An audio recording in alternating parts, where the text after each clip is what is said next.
another video. Today's video, I'm going to be showing you how to use a baitcaster. So, sorry about the noise in the background. My neighbors are mowing the lawn. So, let's get started. So, if you don't watch my video on how to set up a baitcaster, how to set up this baitcaster, then I would highly recommend you watch this, because that'll set your baits and everything. That'll get you set up for using a baitcaster. Now, basically using a baitcaster.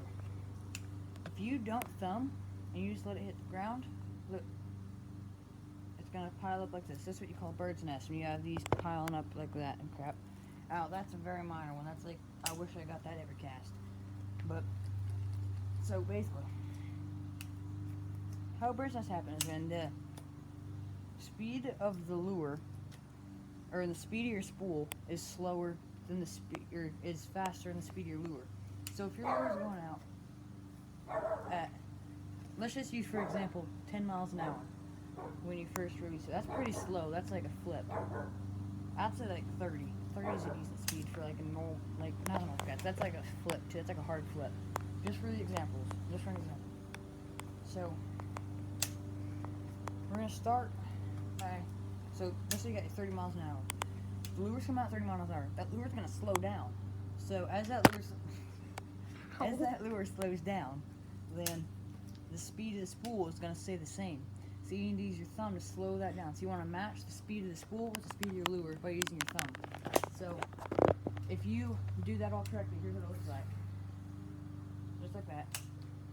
So now, to start your cast, I recommend you cast side on, by the way. Thumb on the spool and click this button down. Make sure your thumb's on the spool. When you go to cast, just barely let off your thumb. Just like about this. I don't know if you can see this. Just about like this. Just enough to where your thumb's just barely putting spool pressure on. And as that spool slows down, apply more and more pressure, and then I kind of feather it down, and then right before it hits the water, stop it completely with your thumb. And then you'll bird's nest when you first start. So here's how you get that bird's nest out. So let's say you're casting out, a little bit too much thumb pressure off, and it bird's nests. How do you get this out? So put your thumb on here, because if you do this and it'll overspool, that just causes more bird's nests. So thumb on here, applying pressure, you're gonna kind of pull, and as soon as this stops going, you can pull a bit harder to see if that comes out. See, like that one came out. Now let's keep undoing it.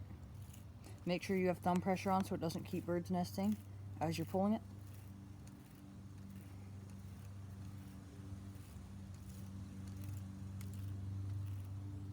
And then if it catches on something, then what you're going to do is you're going to turn your drag up all the way, hold your thumb on the spool, and crank down on it.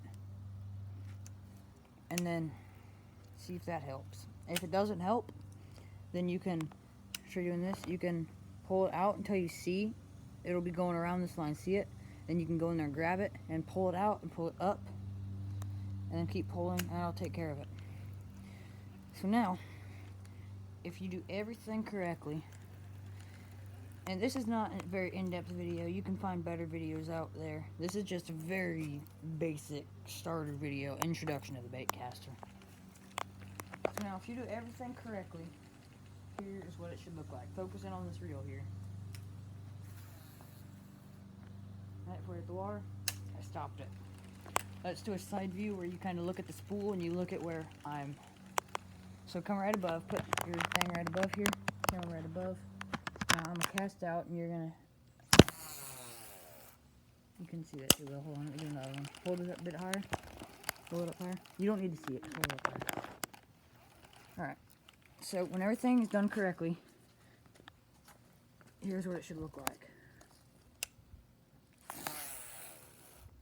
Stop it right before it happens. That's not a very good view, but that's just basic, showing you how to do it.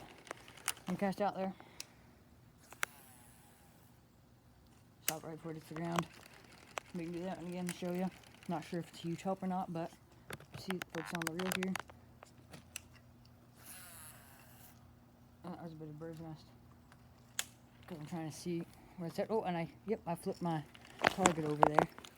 So, now if you zoom in on this target, let me see if I can hit this target. Nope, too far to the left. This is the good drill that you can practice. Set up stuff in your yard. This is also what I was talking about when I was on my flipping video. This is what you could do. Just set this up and practice kind of flipping out there towards it. Try to hit stuff. Of course, you want it a bit closer than that. But for this, you can practice, like, see that bush out there? I can practice zipping this lure underneath the bush, like, if that's, like, stuff underneath the, like, overhangs, and the ground there's water, I can practice zipping that lure right underneath there. And let's see if I can do that one more time there. And you can practice using different stuff in your yard, like that concrete slab out there. We can use that to kind of act like that's a seawall, and we can cast around that.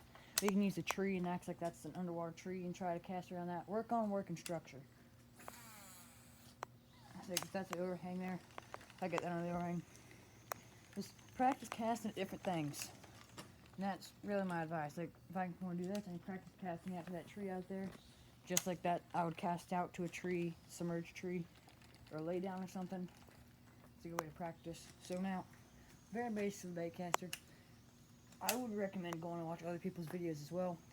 I will have a few linked down in the description. So go check those out. Go check out my other videos. I have a video on how to flip, how to set up your baitcaster, and how to find fishing spots and whatnot. So once you have that, go ahead and head over to my brother's channel. What was it? Backyard Boys Wiffle. Go and check him out. And then one of my friends' channels, Butter Landing 747, Butter Landing _747. It's a great channel there. He posts some good content for flight simulators for any either in aviation. That's a good channel right there. And so, yeah, just remember, you can't catch any lunkers if you're not fishing. That made no sense. You know,